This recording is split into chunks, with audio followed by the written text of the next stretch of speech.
So let me just extend this argument then, or this presentation to something a little bit different. Here's a quick summary. Nutrition, before I go on, nutrition is, I call it the biological expression of whole plant foods. For me now, after all these years, there's no question about it. Whole plant foods is where that we get our health from. It's not from animal foods. It's not from nutritional supplements. And so these whole plant foods basically are all working together. That we can sum it up as one way to think about it, but that's not really very good way. It turns out when we consume whole food and they're all consumed at the same time, Mother Nature takes over. These nutrients do not work alone. They can then do that, but that's not where the good effects are. They work in unison, as I showed from the studies that we did in the rat studies. That when they're working together, we see dramatic effects. You can see it in no short time. So in reality, when we're eating food, all the nutrients, there, the millions, trillions of different nutrients, if you will, reactions that are going on, they work as simply as a whole. So basically it says to it, eat the right food, end of story. We don't, and keep ourselves healthy. When we assume that the nutrients are working alone, as we do in nutrient supplements, we get a lot of confusion. And unfortunately, today, there are people in this business, in the plant-based community, who are talking about all kinds of individual facts, doing this, that, and everything else. That's really not the way. That's not the way nutrition works. And which causes a lot of confusion. And and as I say, they tend not to work quite that way. So eating food, nutrients working in unison. There's a way to create health, actually. And by the way, when we try to work with nutrients working alone, it eventually leads to our making chemicals look like nutrients or something like that. We call them drugs. Causes lots of confusion. And as long as we get intellectual property protection through the use of patents, we get a profit out of it. So we got two arms here working. This is the arm here that makes drugs and supposedly keeping us healthy, but in reality, it's just making a lot of money for people. We as individuals don't need that sort of stuff. We work here. It's a nice, safe way to go. This is here with a lot of side effects. And so that's the difference between food and drugs. Food is what Mother Nature does, and that's the way we should work. And unfortunately, I don't have time here to take about 10 to 20 lectures, but in any case, talking about how nutrients work together in food is really really incredible observation. That's what leads to health. When we do the wrong thing, eat the wrong food, then we get sick, and then we want to fix ourselves with drugs, have working alone, and it just causes a lot of problems. So really a distinction. And of course, the kind of diet we should be consuming is without animal protein. We don't need animal foods whatsoever. There's no gain in it whatsoever. And we should be eating plant foods along with the antioxidants and fibers and minerals and so-called vitamins. Aristotle, by the way, sort of knew this. He didn't know these details, but back in ancient Greece, 400 BC, he knew enough about this concept of health for sure. He made a very famous statement that said, the whole is greater than the sum of its parts. And this is exactly what I'm saying in the research that I've been involved in. The whole all works together in marvelous ways, and we can't tease apart things to see what they do and then expect to get the results we like to see. We should turn our interests, in this case here, over to whole plants, basically, and then it does that work. And by the way, here's a quick summary of the difference between plants and animals in terms of what they actually contain. Antioxidants are all made by plants, they're only made in plants. Complex carbohydrates, really good stuff, made in plants. And so-called vitamins, these are all in plants. And in plants, they tend to be rather lower, not altogether, but for the most part, they're lower in total fat and, of course, protein, 9 to 11%, if you will. Animals, they don't make the stuff that really matters. We don't make antioxidants and complex carbohydrates. We don't do that. There's almost none. But we usually, when we're eating our other fellow animals, we're eating a lot of fat to go with it. And so that's why the plants work. A diet containing plants work dramatically. And I showed you in the last lecture the how much increase and heart disease, cancers, and so forth occur by eating, on this side of the equation here. It's huge. It's just no comparison. Processed foods, incidentally, is another category. As I mentioned here, it's a kind of a mixed bag. It's a bunch of stuff that we can take plant parts and put them together and put a lot of salt, sugar, and fat in them. It's likely going to lead to something worse. So that's why I say whole. Whole foods are self-work, but processed foods, we take them apart, mix and match them, so they taste good and we get addicted to it, and so that's another problem. One more point I'd like to point out too is that this story about nutrition and what we should eat and what shouldn't eat is so huge because it turns out that we have big problems. And I've just grouped here two groups of problems that we kind of have to live with that we talk about a lot about. And I grouped them into environmental problems and into human health problems. Environmental problems, we got deforestation problems and deep water loss, subterranean water under our soils and stuff, climate warming. I mean, each of these things can be considered a separate topic, essentially, caused by something. And each of them have their own cause, if you will. We tend to think that way. Each one of these has its own causes. So they have, and on the human side, here's some of the problems we have. We have the highest healthcare costs in the world. We have lots of drug side effects, the third leading cause of death in this country. We have short life, the shortest life going. We use prescription drugs. We depend on prescription drugs, especially in our older age. High disease mortality, I showed those kind of charts here. And of course, it ultimately leads to unequal health services, depending on what kind of funding people have to pay for their illnesses. So we tend to think this way. This is what's wrong with our brains, I guess. It's pretty natural, to think we see something going wrong, and then we try to find out exactly what's wrong with it, and we're going to fix it. So we spend all of our time, let's say, working. Some people spend a lifetime working on soil loss, what have you. We make that presumption. Here's what I question. Do these all have their independent causes? Yes, they do. They all have their independent causes in many ways, and we can work on each of these to solve them. But in reality, this is what matters. There's one comprehensive cause for all these things. It's really quite dramatic, and I wish I had a few more hours to show the data for this.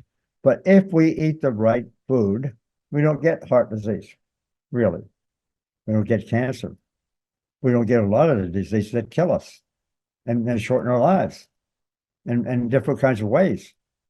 And it turns out that what we're doing wrong is eating animal products primarily. We're also using mixing and matching foods and making as I say, the processed foods too. But it's the animal food environment that we live in. We deforest the forest in Latin America, especially to grow cattle. They use a lot of water. We suck a lot of the water out of this naturally in the ground. It's really going down. It's scary. Climate warming, all this stuff, these things here come from basically tie the original source of these problems coming from eating the wrong food, period. We're eating basically on an animal food side. And it's the same thing over here. That one comprehensive cause, if we eat whole food plant-based diets, these problems here tend to resolve themselves, as do these over here. I mean, to me, we got the data on this. It's so impressive. It's so spectacular. And people don't tend to know this, that if they just ate the right food, then they're healthy. They don't need drugs. Their healthcare costs go down. They don't need to buy drugs or depend on drugs and buy them. And we can have a longer life. And by the way, I'm talking about a life of an extra 20, 30 years, which we should have. But unfortunately, a lot of people in this country, most of us, are eating more and more on the wrong end of the scale for food. And so we have a high disease mortality. I could just say a little side story in this. I got so caught up in this over my last almost 70 years of doing this research. And it was a little bit late when we got around to changing our diet, but my wife and I did.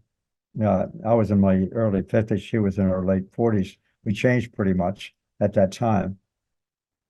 And I hate to not, you should knock on wood when I say this, but I'm 90 right now. She's 83, and we don't use drugs. And we're getting the kind of disease and the kind of health that we had hoped to get. And both our families had passed away at many years before this. There were high cancer on her side and heart disease on our side. But in any case, I'm really convinced of this. Sorry for my enthusiasm, because a lot of people might want to do it otherwise. But all I'm saying is that the science, if we get in there and really ask the question about the science and understand what's really going on, then this becomes just abundantly clear. One last thing I want to say, and this is for me really critical. Those of us in universities have the responsibility of looking at research. Those of us who do research, I should say, have a responsibility of doing research in an honest and transparent way as possible. We used to get our funding from the government, and, taxpayers, if you will, and we had the freedom to investigate questions, whichever way it went. In my case, it went the opposite way of what I originally thought. I was into the animal protein thing and all that, and learned, in fact, it was exactly the opposite. But I had the freedom to say what I wanted to say when I wanted to say without being fired. And so finally, and that was all great. And science was a fantastic, a lot of fun with students and so forth. I really enjoyed it immensely. But I had gotten academic freedom very young, and at the time in my early 30s. And so I felt kind of a little bit cocky to go forward and to do what I felt like doing without, worrying about getting fired. Well, it turned out in 1980, there was a study done in 1980, from 1980 until 2010, done by an organization, American Association of University Professors. They did a survey on a question concerning academic freedom.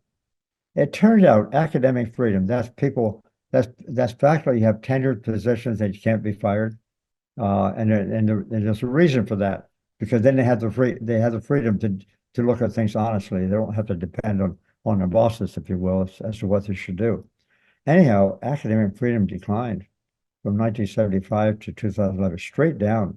It was really quite. And now at the most we only have 9% of us left, probably more like 5% are still tenured. And unfortunately, the whole institution of academia, which had a responsibility, among other things, is to teach students honestly, but also to do research honestly, that's been taken away. And as I say, about 10 years ago.